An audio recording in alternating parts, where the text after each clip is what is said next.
कमद गांव के दूसरे घर में मैं मौजूद हूं। आप देख पा रहे होंगे 28 तारीख का जो यहाँ पे अतिवृष्टि के कारण यहाँ पे नुकसान पहुंचा है। तो यही वो गदेरा है। गदेरा तो ये खैर था नहीं, गांव वालों का कहना है कि यहाँ पे कोई गदेरा नहीं था, ये खेत खलिहान थे। आप देख पा रहे होंगे कितनी तेजी से ये मलबा यहाँ पे आया होगा, इसका आप अंदाजा लगा सकते हैं। और आप यहाँ पे देख पा रहे होंगे ये मकान इस मलबे की चपेट में आने से बाल बाल बचा है। बहुत मुसीबत में हम बहुत मुसीबत में हम दिन भी भागम भाग में रात भी भागम भाग में ब्याह भी फिर 2 बजे रात है। हम तो जिंदगी बचाने में बहुत असंभव हुए। हम क्या करा कख जाना हम यो आज आप चैनल है यो दिन यो चैनल पर से छो तो हर यो कोई आइन भी नहीं, कोई विधायक नहीं पहुंची और कुछ नहीं पहुंचे। हम विधायक जी से भी बहुत नाराज निकले नहीं। हम तुम्हारे सुन छा है हम वोट देने हम हर चीज तुम्हारे पक्ष लेने पता भी से हम तक नहीं पहुंचे से क्या। सबसे पहले मैं आपके जाग पहाड़ी न्यूज चैनल का तहे दिल से धन्यवाद करती हूँ कि जो आप लोग यहाँ पहुँचे और हमारे दुख को समझकर शासन प्रशासन तक पहुँचाने का आपने कष्ट किया। पहुँचेगी ये आवाज जरूर पहुँचेगी। बिल्कुल सकते हैं कि ये पूरा स्लाइड जो है मैं यहाँ ऊपर पूरा मुआयना करके आ गया। अच्छा, तो ये यहाँ जो है पूरी जमीन जो है पूरी खिसक रही है। वो धीरे धीरे कभी भी ज्यादा बारिश हुई नहीं कि फिर यहाँ जो है ज्यादा आए नहीं। हम तो यहाँ पे सिर्फ जो है दिन को आते हैं क्योंकि आप देख रहे हो ये यहाँ पे ये गौशाला है वो भी टूट रही है, लेकिन हमारे जो भैंस है वो वहीं पे रहते हैं। अब उनको ना तो इधर आपको वो तो घर में रहने वाले ना उधर जाने का रास्ता है और न ही इधर जाने का रास्ता है।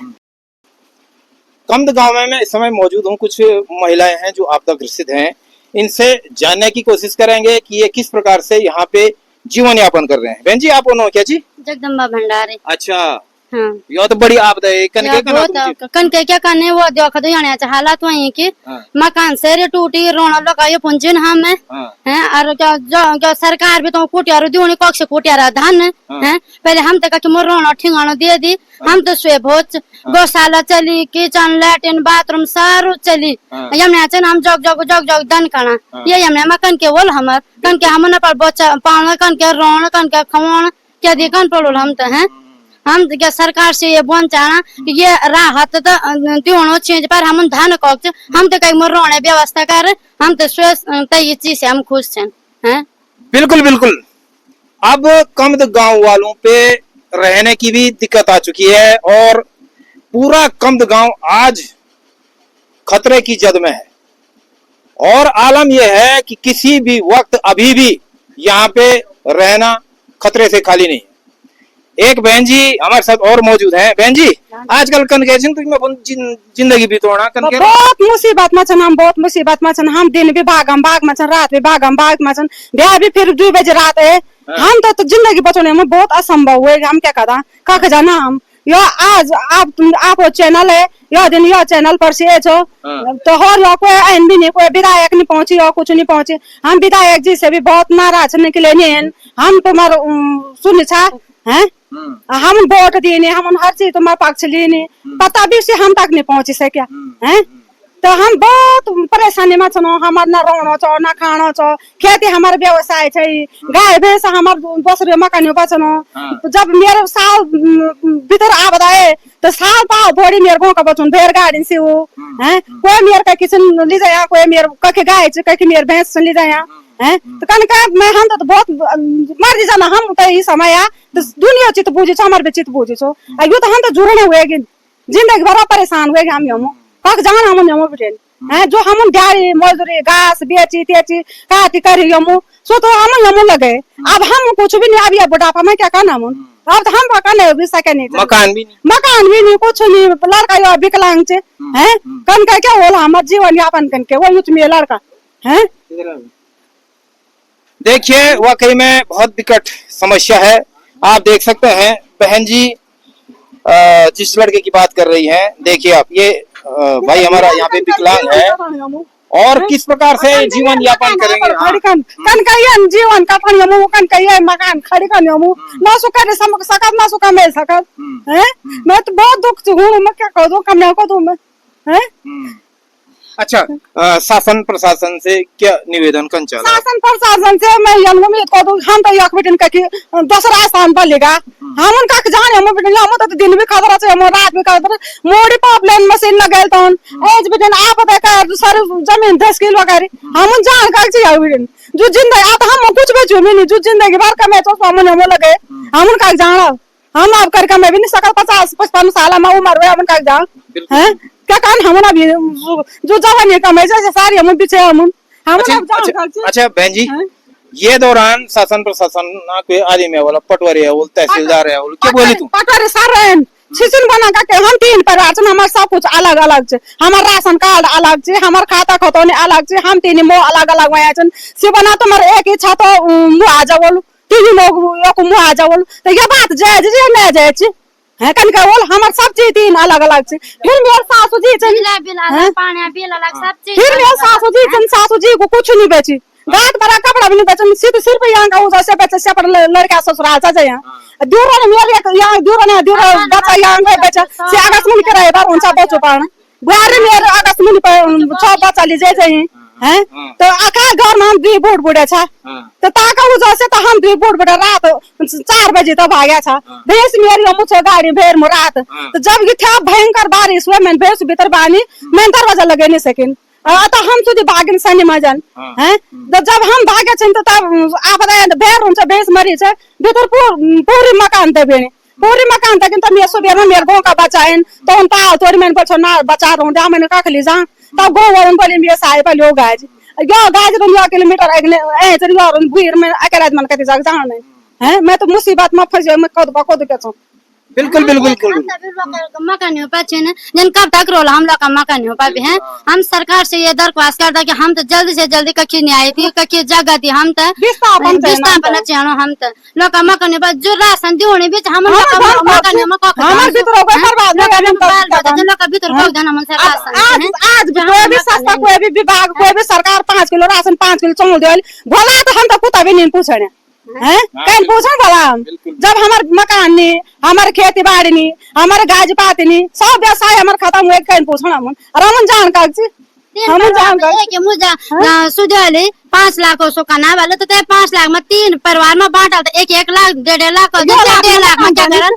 ते मत मकान बने तथ्या में है तो तथ्या में अगर मकान बने सरकार हम तो कहीं 1.5 लाख में मकान बने तो दे दी हम तो ये में खुश रह जो।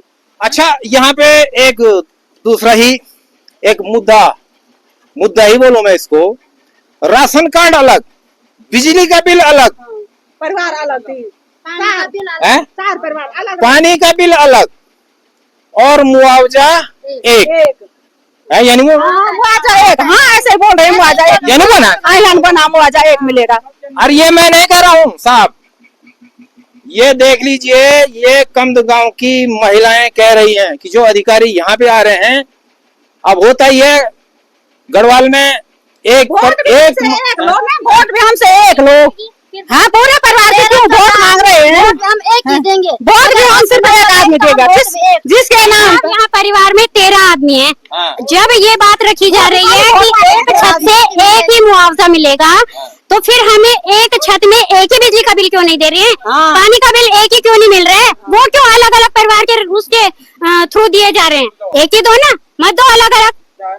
बहुत बड़ी बात बोली है बहन जी ने कि जब बिजली का बिल अलग आ रहा है, पानी का बिल अलग आ रहा है, राशन कार्ड अलग है, एक छत में रहने वाले लोग, अब होता ही है, मैंने पहले भी बताया आपको कि गढ़वाल में एक छत के जो एक मकान रहता है उसमें बंटवारा होता है, 2 कमरे किसी के पास रहते हैं, 2 कमरे किसी भाई के पास रहते हैं, 2 कमरे किसी के भाई के पास रहते हैं, तो वो क्या करते हैं, अपना बिजली का बिल अलग कर देते हैं, राशन कार्ड अलग बना देते हैं।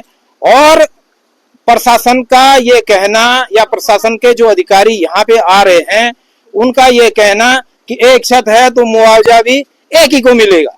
अब अगर 5,000, 10,000, 20,000 जो भी मुआवजा सरकार इन बहनों के लिए यहाँ पे देगी, तो एक छत के नीचे अगर 10 परिवार या 10 लोग रहते होंगे तो वो मुआवजा 10 लोगों में बटेगा। तो इनका कहना है कि एक छत है तो वोट भी एक ही लो, ऐसे ही कहना है बहन जी आप? हाँ ऐसे बोल रहे हैं। वोट भी एक ही पड़ेगी हाँ, फिर वोट सिर्फ एक ही फिर उसके पड़ेगी। लिए नहीं कि तुम जितने आदमी हो, चाहे 18 का नहीं है 17 का है, चलो भाई हो जाएगा, हाँ। ये काम नहीं होना चाहिए। हाँ, दूसरी बात, सरकार जो एक विधायक को जिताने में करोड़ों का रुपया खर्च करती है, और जो जो हकीकत में जिनकी कंडीशन ऐसे हो रखी है कि उन्हें मुआवजे की जरूरत है, तो वहाँ ये ऐसी राजनीति चल रही है। तो वहाँ करे ना, वो वहाँ करोड़ों का रुपया खर्च करे, तो हम बोले ना हाँ जनता के लिए काम हो रहा है। ये दिखावा का काम नहीं होना चाहिए। मेरी अपनी विधायक आशा नौटियाल जी से यही रिक्वेस्ट है कि वो यहाँ आकर हमारी बात को सुने। वो मैंने कल भी कही थी, उनके लड़के से मैंने कल भी कही थी कि मैं तो, मेरी तो बहुत नाराजगी है, आप मेरे मकान में आए। पहले तो ये कहती हूँ कि संत खबर लेते कि कैसे बचे तुम इतनी मुसीबत में, है पहले तो बचने की भूख थी, है बच गए। तो आज हम यही भी उनसे मांग रहे हैं कि आओ और देखो और मौका तब करो, है हमारी क्या कंडीशन है देखो आप। बिल्कुल बिल्कुल बिल्कुल, जैसा कि आप देख पा रहे होंगे, मैं इस समय कमद गांव में मौजूद हूं और हमारे साथ कुछ मातृशक्ति यहाँ पे हैं। काफी नाराजगी देखने को मिल रही है और इनका साफ साफ कहना है, माननीय विधायक श्रीमती आशा नौटियाल जी से गुहार लगाना चाहती हैं कि आप हमारी सुध लेने के लिए यहाँ पे पहुंचे। ये तस्वीरें बयां कर रही हैं उस दिन की दास्तां। 28 तारीख को आखिर यहाँ पे प्रकृति का जो कहर मचा वो कैसा रहा होगा। अब सवाल इस बात का है कि आप देख सकते हैं कि यहाँ पे ये मकान मेरी समझ से एक तरफ पूर्ण रूप से ध्वस्त हो चुका है। मकान की स्थिति आप देख सकते हैं, ये खिड़कियों की स्थिति आप देख सकते हैं, ये बड़े बड़े जो यहाँ पे दीवार में ये पत्थर लगाए गए थे, तो इसकी स्थिति आप देख सकते हैं। ये इतना मलबा इसके छत में आ चुका है, ये इसकी स्थिति आप देख सकते हैं। और यहाँ पे आप देख सकते हैं इतने बड़े बड़े बोल्डर, ये मैंने अभी लाइव भी दिखाया था, लेकिन उस समय यहाँ पे जो इस मकान की जो मालकिन है वो हमारे साथ मौजूद नहीं थी। तो अभी जो मालकिन है यहाँ की, इनसे थोड़ा बातचीत करने की कोशिश करेंगे कि उस दिन हुआ क्या था। बहन जी आप बोलो क्या जी? मेरा नाम गीता भंडारी है। हाँ। मैं ग्राम सभा तालजामन और तोप कमद से हूँ। अच्छा। सबसे पहले मैं आपके जाग पहाड़ी न्यूज चैनल का तहे दिल से धन्यवाद करती हूँ कि जो आप लोग यहाँ पहुँचे और हमारे दुख को समझकर शासन प्रशासन तक पहुँचाने का आपने कष्ट किया। पहुँचेगी ये आवाज जरूर पहुँचेगी, बिल्कुल पहुँचेगी। जब हमारे देखिए भाई साहब, उस दिन हमारे जिस दिन ये आपदा आई, ये हमारे घर की कंडीशन है। यहाँ जो है अंदर अगर आदमी सोए हुए रहते तो समझो कि आप मिलते नहीं। घर ये है, हमारी खेती ये देखो, सारे हमने रोपाई की हुई थी, सारी खेती हमारी बह गई, साग सगोड़े सब कुछ बह गया हमारा। जहाँ हमारे पेड़ पौधे थे, घास के थे, फल फ्रूट के थे, हमारे जहाँ से पशुओं के लिए चारा आता था वो सारा मलबे से दब गया। बिल्कुल। उसके बावजूद भी जब यहाँ पर कोई देखने के लिए आता है तो भाई साहब उनका कहने का ये सवाल है कि ये मकान का ढांचा खड़ा हुआ है। ऐसा किसने बोला? ऐसे अब जो भी सर्वे पे कर्मचारी आ रहे हैं तो मतलब उनका कहने का मतलब है कि ये ढांचा खड़ा है। अच्छा। हाँ जी, तो आप लोग देखिए कि क्या ये ढांचा खड़ा है और इसमें कोई व्यक्ति रह सकता है? रह सकता है इसमें कोई व्यक्ति? हाँ। आप बताइए भाई साहब। हाँ। कोई रह सकता है इसमें? नहीं रह सकता ना। लेकिन उसके बावजूद भी ये ऐसा कहा जा रहा है। तो मैं अपनी बात को जो है शासन प्रशासन तक ये पहुंचाना चाहती हूँ कि वो यहाँ आए, इस घर की सर्वे करे और उसके बाद आगे जो उनका वो रिपोर्टिंग होगा उसको करे। बिल्कुल बिल्कुल बिल्कुल, बहन जी ने बहुत बड़ी बात बोली है। और जो प्रशासनिक अधिकारी जो यहाँ पे आ रहे हैं और ऐसा कह रहे हैं कि ये मकान खड़ा है, तो आप अंदाजा लगा सकते हैं कि इतने बड़े बड़े बोल्डर, क्या वो अनपढ़ हैं? क्या उनको दिखाई नहीं दे रहा है इस मकान की स्थिति क्या है? क्या कोई यहाँ पे रह सकता है? ये सवाल है। हाँ बहन, इसमें किचन था, लैट्रिन बाथरूम था, वो तो बिल्कुल ही इधर भी? हाँ जी, इधर भी थे, इधर भी थे। अच्छा। इधर मेरी सास रहती थी। हाँ। इधर कमरे में। वो तो एक्चुअली उस दिन वो कहीं जा रखी थी रिश्तेदारी में, इसलिए वो घर पे नहीं थी। अगर होते तो आदमी तो समझो, जैसे वो बोल रहे हैं कि क्या बहा, मतलब खेत बह गया, कुछ बह गया, तो आदमी भी बह जाते। ऐसी उस दिन समस्या होनी थी, लेकिन भगवान का ये शुक्रगुजार है कि वो उस दिन घर में नहीं थी। अच्छा। वो बच गए। तो हमारे यहाँ पे जो है लैट्रिन बाथरूम था वो भी सब बह गया है। हाँ। बिल्कुल बिल्कुल बिल्कुल। 28 तारीख की जो आपदा आई तो उसके निशान आप यहाँ पे देख सकते हैं कमद गांव में। और कमद गांव आज रहने लायक नहीं है और अधिकारी आ रहे हैं और इन लोगों को कह रहे हैं कि ये मकान ध्वस्त नहीं हुआ है, खड़ा है। 3 कमरे तो पीछे हाँ। हैं, 3 कमरे पीछे हैं, उनमें इतना मलबा भर गया कि वो कमरे दिखाई नहीं दे रहे हैं कि यहाँ भी कमरे हैं। मलबा यानी ऊपर आ गया है, मलबा जो है दरवाजे से ऊपर भर गया, तो वो कमरे तो दिखाई नहीं दे रहे हैं। तो जो अधिकारी ऐसा कह रहे हैं तो मेरा उनसे निवेदन है कि इतनी मोटी बारिश आ जाए और एक रात आप इस मकान के अंदर रह के दिखा दें, तब मानूंगा आप अधिकारी हैं। रात को तो भाई साहब जैसे कल रात भी बारिश हुई तो हम लोगों को जो है लोगों के घरों में रहना पड़ता है। अब रहना पड़ता है, मतलब ये है कि बारिश अगर होगी तो हम सोच ही नहीं सकते कि हम यहाँ रहेंगे, कोई मतलब ही नहीं है। अभी भी हम लोगों के घरों में रह रहे हैं।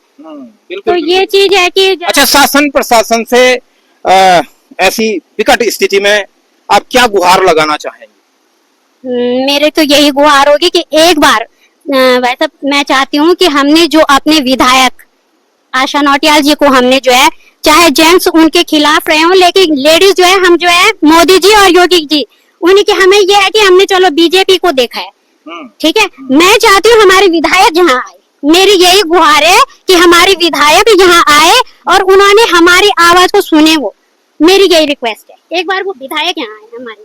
बिल्कुल बिल्कुल बिल्कुल।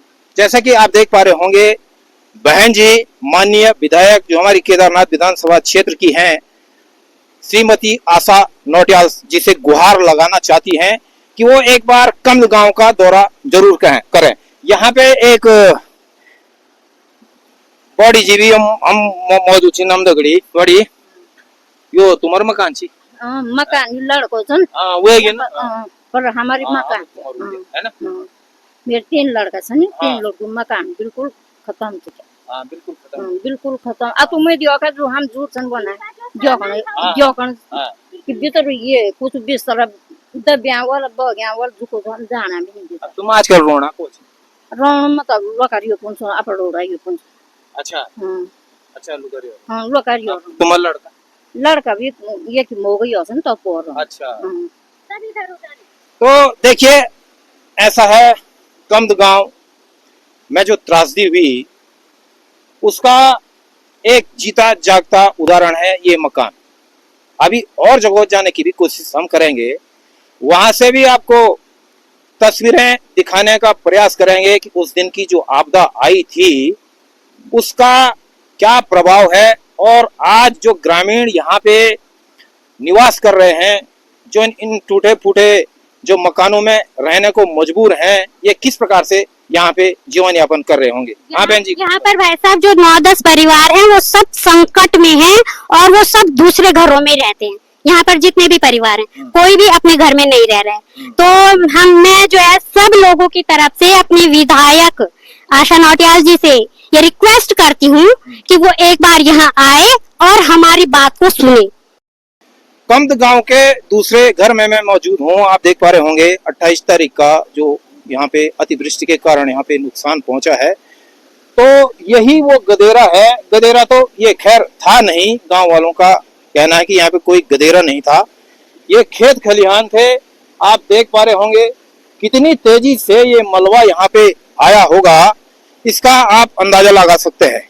और आप यहाँ पे देख पा रहे होंगे ये मकान इस मलबे की चपेट में आने से बाल बाल बचा है।